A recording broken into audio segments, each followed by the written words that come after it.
మాతృదేవో భవ, పితృదేవో భవ, ఆచార్య దేవో భవ. అందరికీ నమస్కారం. ముందుగా మీకు గురూజీ డిఎస్సి తెలుగు పాఠాలకు స్వాగతం. డిఎస్సి విద్యార్థులకు తెలుగు సాహిత్యం మరింత చేరువ చేయడానికి, అలాగే పాఠశాల విద్యను అభ్యసిస్తున్నటువంటి విద్యార్థులకు వారి పాఠాలు వారి ముందుకు ఉంచే మా ఈ చిన్ని ప్రయత్నం ఆదరిస్తారని మనవి. వెళ్తే ఈరోజు మనం చెప్పుకోబోతున్నటువంటి అంశం 9వ తరగతి పాఠ్యపుస్తకంలో ఉన్నటువంటి శివతాండవం. ఈ శివతాండవం పాఠంలోని కవి గురించి, పాఠ్యభాగ ఉద్దేశాన్ని గురించి, పాఠ్యభాగ ప్రక్రియ గురించి ఈరోజు మనము తెలుసుకుందాం. 9వ తరగతి విద్యార్థులకు ఈ పాఠ్యం పెట్టడానికి గల ముఖ్య ఉద్దేశం ఏమిటనేది ఇప్పుడు తెలుసుకుందాం. శివుడి నాట్యంలో కవి సత్వరజోస్తమ గుణాలను దర్శించాడు. ఈ త్రిగుణాత్మకమైనటువంటి తాండవంలోని వర్ణనను, అద్భుతమైనటువంటి లయాత్మకతను పరిచయం చేయడం ద్వారా పిల్లల్లో సృజనాత్మకతను, భాష పట్ల అభిరుచిని, ప్రకృతిని ఎలా ఆదరించాలి అనేటువంటి ఆదరణ భావాన్ని పెంపొందించడం ఈ పాఠం యొక్క ముఖ్య ఉద్దేశం. శివతాండవం అనేది ఏ ప్రక్రియకు చెందిందంటే, శివతాండవం అనేటువంటి కావ్యం గేయ ప్రక్రియకు చెందినది. అసలు గేయం అంటే ఏంది? గేయ కవిత అంటే పాడుకోవడానికి అనువైనటువంటిది, మాత్రా ఛందస్సును, ద్విపద ఛందస్సును అనుసరించి ఉండున్నది, లేదా పాడుకోవడానికి వీలుగా అంత్యానుప్రాసలతో వ్రాయవచ్చు. ఇది లయాత్మకంగా సాగేటువంటి రచన. దీన్ని గేయ కవిత లేదా గేయ ప్రక్రియ అంటారు. ఇది ఈ పాఠంకు ఉన్నటువంటి ప్రక్రియ, పాఠ్యభాగ ఉద్దేశం. ఈ శివతాండవం అనేటువంటి పాఠంలో ఉన్నటువంటి ఇతివృత్తం ఏదంటే, ప్రకృతిని వర్ణించడం ఇందులో ఉన్నటువంటి ఇతివృత్తం.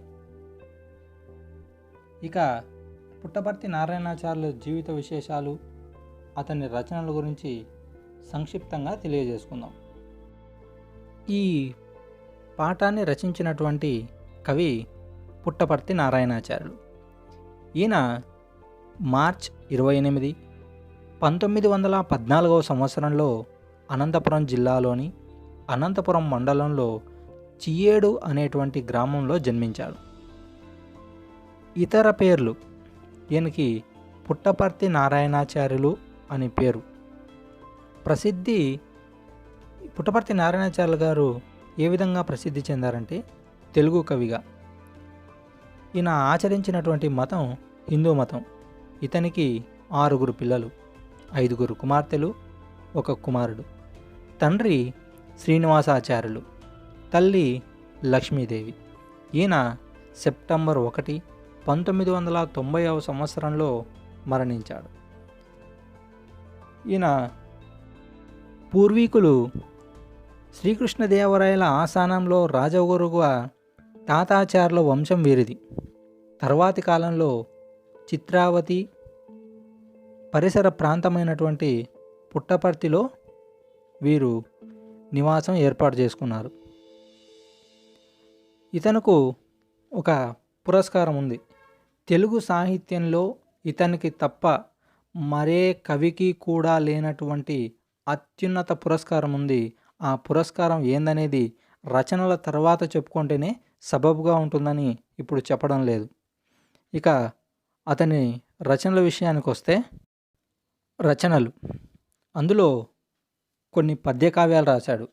అవి ఏవంటే, మొదటిది పెనుగొండ లక్ష్మి, రెండవది షాజీ, మూడవది సాక్షాత్కారం, నాలుగవది గాంధీజీ మహాప్రస్థానము, ఐదవది శ్రీనివాస ప్రబంధము, ఆరవది సిపాయి పితూరి, ఏడవది బాష్పతర్పణము, ఎనిమిదవది ప్రబోధము, తొమ్మిదవది హస్త సామ్రాజ్యము, 10వది సుధా కలశము, 11వది తెనుగు తల్లి,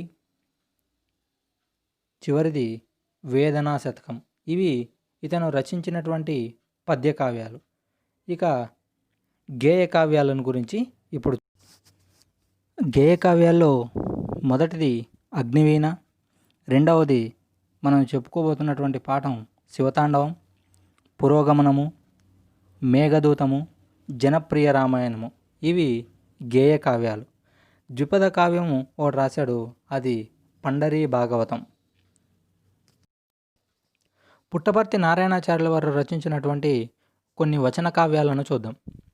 అందులో ప్రబంధ నాయికలు, వ్యాస సౌరభము, రాయలనాటి రసికత జీవనము, రామకృష్ణుని రచనా వైఖరి, విజయాంధ్రులు, భాగవతోపన్యాసాలు, విజయతోరణము, సమర్థ రామదాసు, తెనుగు తీరులు, ఆంధ్ర మహాకవులు, విప్లవ యోగీశ్వరుడు, సాయి లీలామృతము, సరోజినీదేవి, నవ్యాంధ్ర వైతాళికులు, ఆంధ్రుల చరిత్ర, కర్మయోగులు, రాయలనాటి నీతి కథలు. ఇవి ఆయన రచించినటువంటి వచన కావ్యాలు. అందులో ముఖ్యంగా చెప్పుకోవాల్సినటువంటివి ప్రబంధ నాయికలు, రాయలనాటి రసికత, ఆంధ్ర మహాకవులు, నవ్యాంధ్ర వైతాళికులు, ఆంధ్రుల చరిత్ర, రాయల నీతి కథలు. ఇవి ముఖ్యంగా చెప్పుకోవాల్సినటువంటి వచన కావ్యాలు. ఇప్పుడు అతను కొన్ని నవలలు కూడా రాశాడు. ఆ నవలలు ఏందో ఇప్పుడు చూద్దాం. మొదటిది అభయప్రదానం, రెండవది ప్రతీకారము, మూడవది హరిదాసి. ఇవి పుట్టపర్తి వారు రచించినటువంటి నవలలు. పుట్టిపర్తి వారు రచించినటువంటి సంస్కృత స్వతంత్ర రచనలు, అంటే అనువాదాలు కాకుండా ఈయన సొంతంగా సంస్కృతంలో రాశాడు. అవి ఏదంటే త్యాగరాజస్వామి సుప్రభాతం, మార్కాపుర చెన్నకేశ్వర స్వామి సుప్రభాతం, శివకర్ణామృతం, అగస్యేశ్వర సుప్రభాతం, మల్లికార్జున సుప్రభాతం. ఇవన్నీ ఇతను సొంతంగా సంస్కృతంలో రచించినటువంటి సంస్కృత రచనలు. తెలుగు చలనచిత్ర సీమలో ఎన్టీఆర్, కాంతారావులు కలిసి నటించినటువంటి ఏకవీర నవలను పుట్టపర్తి వారు మలయాళంలోకి అనువదించారు. ఇది అనువాదం. ఇవి కాకుండా ఇంకా కొన్ని ఉన్నాయి, అవి మనకు అంత ఇంపార్టెంట్ కాదని ఇదొక్కటి చెప్పాను. మన కవిగారు ఆంగ్లంలో కూడా కొన్ని స్వంత రచనలు చేశారు. అందులో నాకు తెలిసినవి leaves in the wind, the hero అనేటివి ఆంగ్లంలో సొంతంగా రచించినటువంటి రచనలు. ఇవి నాకు తెలిసిన మాత్రమే, ఇంకేమైనా ఉన్నాయేమో నాకైతే తెలియదు. కానీ ఇప్పుడు మనం బిరుదు గురించి, ఇతని విశేషాల గురించి కొన్ని తెలుసుకుందాం. పుట్టపర్తి వారి విశేషాల గురించి తెలుసుకుందంటే, పుట్టపర్తి వారు సుమారు 14 భాషల్లో ప్రావీణ్యం సంపాదించారు. 8 భాషల్లో కవిత్వం చెప్పగలిగినటువంటి దిట్ట. అంతేనా, సంగీతంలో కానీ నాట్యశాస్త్రాల్లో కానీ సంపూర్ణ పాండిత్యం కలిగినటువంటి వారు. వీరు రాసినటువంటి శివతాండవ సంగీతం సాహిత్య నాట్య సంకేతాల సమ్మేళనం. పుట్టపర్తి వారి రచనల్లో దేశభక్తి, సాంస్కృతిక విలువలు, జాతీయ భావాలు, మానవీయ విలువలు తొణకిసలాడతాయి. ఇవి వీరి రచనల్లో ఉన్నటువంటి విశేషాంశాలు. ఈయనకు ఉన్నటువంటి బిరుదుని గురించి తర్వాత చెప్తానన్నాను కదా. ఆ బిరుదు ఏమంటే సరస్వతీపుత్ర. ఈ సరస్వతీపుత్ర బిరుదు తెలుగు సాహిత్యంలో ఇప్పటి వరకు ఎవరికీ లేదు, ఇక ముందు వస్తుందనే నమ్మకం కూడా నాకైతే లేదు. ఈ బిరుదును ఋషికేశ్లోని ఆయన పాండిత్యాన్ని పరిశీలించి సదానంద సరస్వతి పుట్టపర్తి నారాయణాచార్యుల వారికి సరస్వతీపుత్ర బిరుదును ప్రదానం చేశారు. అంతేనా, ఎస్వి అంటే శ్రీ వెంకటేశ్వర విద్యాలయం, శ్రీకృష్ణదేవరాయల విశ్వవిద్యాలయం వీరికి మన భారతదేశంలో అత్యున్నతమైనటువంటి పట్టా అంటే ఎడ్యుకేషన్ పరంగా డీలిట్ పట్టాను ప్రదానం చేశారు. ఇవి కాకుండా ఇంకా 140 పైన కావ్యాలు రచించారు. ఇది పుట్టపర్తి నారాయణాచార్యులు జీవితం గురించి, అతను రచించినటువంటి రచనల గురించి, ఈ పాఠ్యభాగంలో ఉన్నటువంటి ప్రక్రియ గురించి, ఈ పాఠ్యభాగం ఎందుకు పెట్టారు అనేటువంటి ఆ ఉద్దేశం గురించి, ఇందులో ఇతివృత్తం ఏమున్నాయి అన్నీ ఇప్పుడు మనం తెలుసుకున్నాం కదా. ఇది మీకు అందరికీ నచ్చింది అనుకుంటున్నాను. నచ్చితే మాత్రం మీ పక్కవారికి చెప్పండి, వారితో కూడా మన ఛానల్ను సబ్స్క్రైబ్ చేయించండి. రాబోయే డిఎస్సిలో ఉద్యోగాన్ని సంపాదించండి. సెలవు. జై హింద్.